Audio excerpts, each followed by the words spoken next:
Going to be sharpening some brush cutting blades here. This is your Oregon Mulching blade. This took quite a heavy nick, hit a big steel bar which destroyed that corner pretty much right there. So get that sharpened up, and again this is just a cheap grass blade which could do with a bit of a sharpen as well. So yeah. So what I normally do first of all is you'll have your cutting edge there and the back will be flat, and what I'll do is I'll take a file and file off all the nicks and burrs that are folded over. So file it off flat. I don't want to put any angle on it. I want to stay as flat as I can, keeping this flat profile.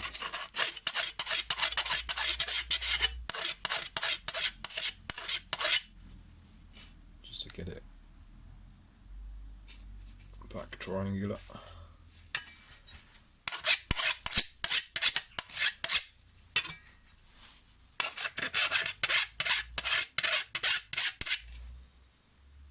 And then if you've only got a hand file, you can just hand file it off. I use an angle grinder just because it's quicker speed. I don't want to be faffing around with a file. I want to be in and out and getting the job done. With regards to angle with these blades and stuff, I mean, it all depends on the blade. Try and follow the factory angle if you can, but generally the rule of thumb is if it's a steeper angle, it'll be more durable. If it's a shallow angle, it will dink up quicker. So yeah, and one of this blade's got it's reversible, so it's got two edges. Yours might just have one edge sharp or whatever. So yeah, use an angle grinder. Flappy sanding disc. I use a flappy sanding disc for any kind of metal sharpening or whatever. The cut-off discs, they're not the tool to use. They're not the discs to use, in my opinion, for this anyway. You want a sanding disc. It does a lot better job.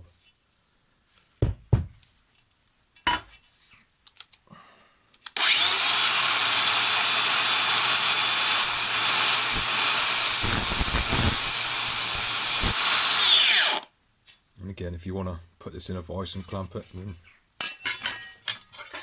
crack on, but I don't feel like I need to.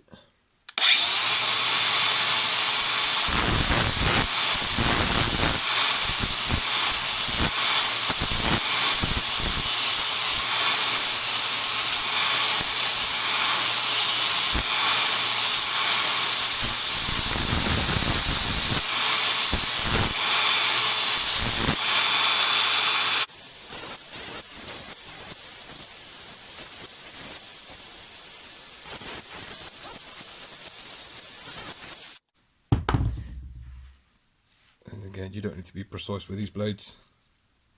Just get them back with an edge, and then what I do is I'll run. Normally, I've got a chainsaw file, a fine file, and I'll just literally lightly run it over the face of that edge, just to take off any burrs and take off the point, as it were, because you don't want it to be a razor. Clean off the back, and again, any big dinks like that you can take out if you need to, but most of the time I'm not too worried. It's just getting a edge back on it. So with this Oregon Mulching blade, again, you want quite a steep angle on this one, probably around, like I say, 45 degrees, something like that, 40 degrees, 45 degrees. With this one, because I've got such a big dent on that corner, as you can see, if I try and file this out, it's going to take a while to try and file that flat again, so I'll use an angle grinder on the back of this. But I say if yours is not bad, normally just use a hand file and just smooth off the back. Again, you don't want to be changing the angle of this, you don't want to be putting two bevels, you just want the front bevel and this to be flat. I see far too many people grinding bevels on the underside. You know, you want it like a lawnmower blade. I see a lot of people do it with lawnmower blades as well, put a bevel on the underside, and that's not the way to do it. So yeah.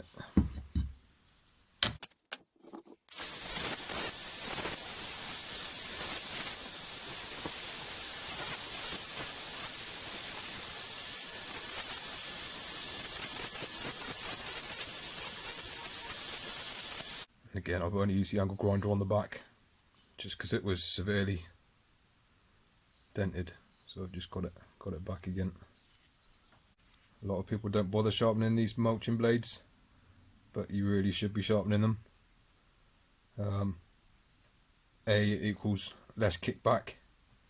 If you hit something and you've got a blunt blade, you know, you hit saplings or whatever, you want it to be able to cut through it. You don't want it to be potentially causing a nasty kickback or whatever, or shocking the gearbox or motor and your drive shaft and stuff. So keep these sharp.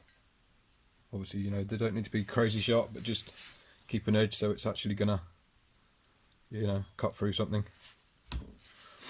And I've just put it in a vise just to make it a bit easier to hold. I mean, you can try and hold it by hand, but go careful if you do. It's always best to have this secured in a vise or something.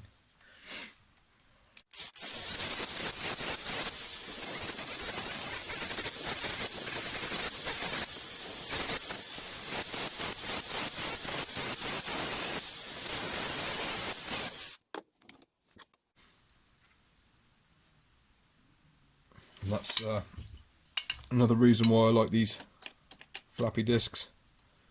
The corners give a bit of give, so you can get into radiuses. Obviously, if you've got the cutting wheel or grinding disc, it's quite hard to do radiuses with them. So it's another reason why I use these flappy discs, and they're cheap. So if you've got an angle grinder, just pick up a set of these.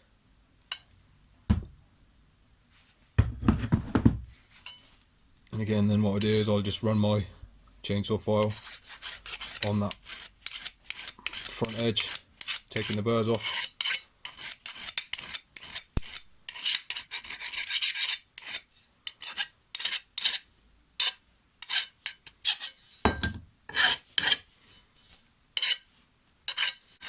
And again, this doesn't need to be super sharp like you would be getting a lawnmower blade, but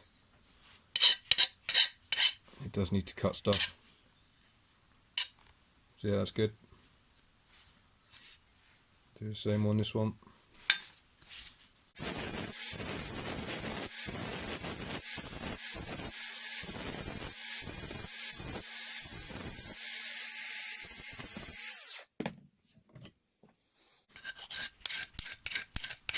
Again, just run that over that sharp edge, just to blunt it up a bit. Again, this is just a chainsaw file, fine file, and it's a blunt one as well. It's well used. I wouldn't use this for anything else. This is just my one that I use just for taking these bits down.